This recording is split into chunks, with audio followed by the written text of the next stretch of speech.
Kembali lagi di Syiar Madrasah Ramadan. Sudah siap untuk mengetahui tentang sejarah muncul dan berkembangnya pendidikan Islam di Indonesia? Yuk langsung saja kita simak penuturannya. Dan ini dia Ibu Evi, silakan. Assalamualaikum warahmatullahi wabarakatuh. Alhamdulillah, adik-adik semua, hari ini kita bisa bertemu bersama lewat layar ini bahwa kita semua dalam rangka menikmati atau melakukan pembelajaran di TV ini, maka hari ini saya akan berbicara tentang sejarah muncul dan berkembangnya pendidikan Islam di Indonesia. Sebelum saya masuk ke sesi, mari kita jingle bersama-sama, jinglenya madrasah, madrasah hebat bermartabat. Baik, silakan bersama-sama, madrasah hebat bermartabat.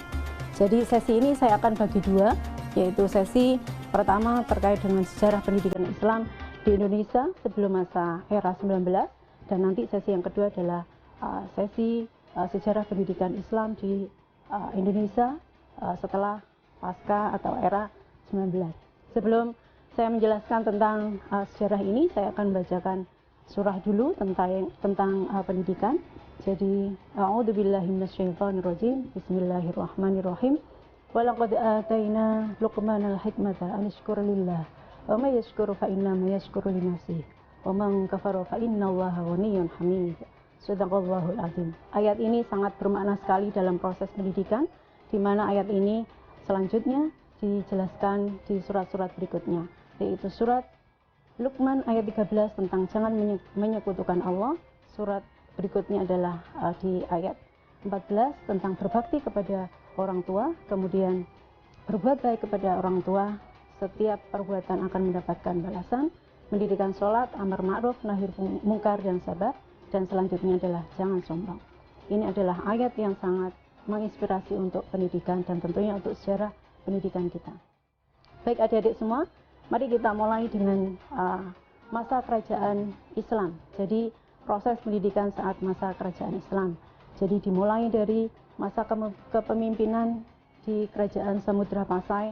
Tentunya Samudra Pasai ini adalah menjadi kerajaan Islam yang pertama, terutama pada Raja Al-Malikus Sholeh pada tahun 1297 sampai tahun 1326 Masehi.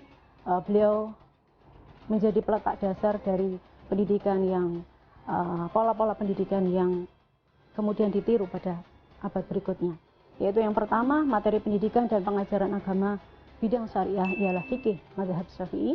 Kemudian yang kedua, sistem pendidikannya secara informal berupa majelis ta'lim dan halaqah, dan ketiga, tokoh pemerintahannya merupakan sebagai tokoh agama, dan yang keempat adalah biaya pendidikan agama bersumber dari negara.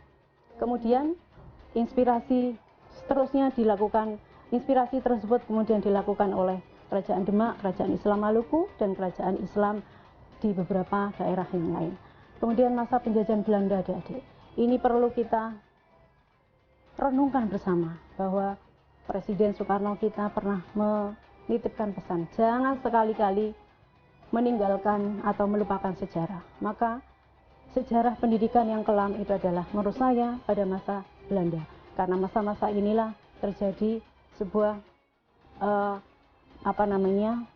kesempitan dari perubahan atau dari perkembangan dari pendidikan itu, yaitu misalnya dengan peraturan pemerintah Belanda tentang Priesterraden, ya, yang menugaskan atau yang melakukan pengawasan terhadap pendidikan agama Islam. Kemudian pada klimaknya ada kebijakan terkait dengan ordonansi sekolah liar, dan terakhir adalah negara netral beragama. Ini menunjukkan bahwa sangat terbatasnya kita di dalam dunia pendidikan Islam, sangat terbatas wilayah gerak kita. Kemudian masa penjajahan Jepang, kita perlu melihat bahwa Jepang itu sangat terkenal dengan politik etiknya. Jadi politik etik di masa Jepang sangat menjadi kebijakan mereka, dan salah satu hal yang perlu kita garis bawahi adalah zaman tersebut, ya, mengalihkan Kementerian Agama yang saat itu dipimpin oleh kaum atau orang Belanda maka dialihkan kepada kaum muslimin, yaitu saat itu yang dipercaya adalah Kiai Haji Hasyim Asy'ari yang dinamakan dengan Sumubi. Kemudian ada pelatihan ya tentara pada barisan pembela tanah air, ya adik-adik masih ingat kan ya? Nah, saat ini inilah yang menjadi kebijakan-kebijakan yang sangat utuh. Tapi meskipun saat itu banyak kebijakan yang baik, tapi nampaknya kaum muslim, ulama Islam tidak serta-merta mengikuti, karena salah satu kebijakannya adalah kita semua diminta untuk menyembah ya Dewa Matahari pada setiap jam 7. Oleh karena itu banyak ulama yang memberontak saat itu, dan akhirnya kita menuju kepada zaman kemerdekaan ya. Oleh karena itu sesi hari ini, sesi saat ini kita cukupi dulu, nanti kita akan melanjutkan sesi berikutnya.